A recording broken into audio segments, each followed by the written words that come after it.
In our lesson on single candlestick formations, we covered how to read one candlestick at a time. But candlestick patterns can also come in groups. If we know how to read them individually, what's the point of reading multiple candlesticks together? Simply put, though one candlestick tells us the trend of a particular day, it can become a more reliable indicator of future stock movement when there's additional information for context. Multiple candlestick formations can tell us whether a trend is more likely to continue in the same direction or reverse course. Let's look at continuation formations first. Remember what this means? The long, green, and hollow real body tells us there's a strong upward trend. Minimal shadows or no shadows at all tell us there's little to no price rejection. What about now? Would you trust the direction of the trend more? On their own, these Marubozu candlesticks indicate an upward trend. When they bring along their friends, this is further confirmation that the stock is trending upward. Each additional candlestick confirms the reliability of the previous ones. This formation is called 3 white soldiers.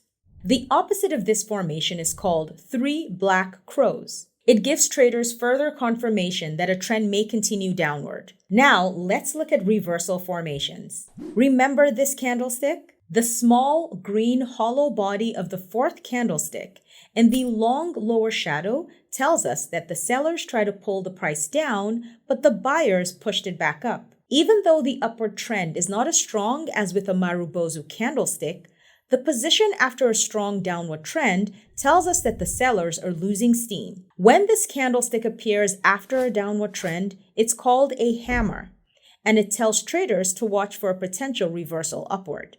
When a red and filled version of this candlestick appears at the top of an upward trend, it means the exact opposite. The buyers try to push the price up, but the sellers pulled it back down. In this case, it's called a hanging man, and it tells traders to watch for a potential reversal downward. Keep in mind that candlesticks may not always appear on a stock chart exactly as they do here. In order for this candlestick to be considered more reliable as a signal for a potential reversal, the lower shadow should be at least twice as long as the real body. Traders also often wait for a second or third candlestick to confirm a hunch that the stock might start moving up or down before they place a trade. Candlestick formations can be classified as bullish or bearish depending on the direction of the trend they're indicating. These terms come from uptrending markets being called bull markets and downtrending ones bear markets. You can remember which is which by imagining how each of the animals attack. A bull thrusts its horns upwards, while a bear swats its paw downward. When candlestick formations indicate that the price may continue or start trending upward, they're called bullish. When they indicate that the price may continue or start trending downward, they're called bearish. Our last example is neither. On its own, recall that a doji candlestick means a standstill between the buyers and the sellers. After a strong trend in one direction, the doji, like a hammer and hanging man, tells us that the previous trend may be losing steam. This is true whether it appears at the top or the bottom of a trend.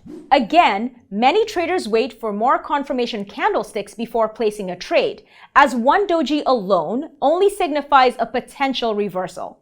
Now that we know how to read 3 or 4 candlesticks together, what do you think would happen if that grew to 20, 40, 80 candlesticks or more?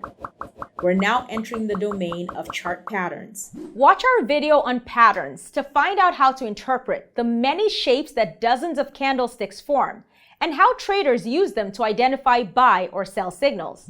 For more practice, pull up a candlestick chart of a stock in WebBroker and try to read it. Go to Charts and type in the name or symbol of a stock. You can also learn more about different pattern formations under Research, Markets, Technicals, The education icon, then Classic Patterns. For more information, check out upcoming webinars and live masterclasses on technical analysis.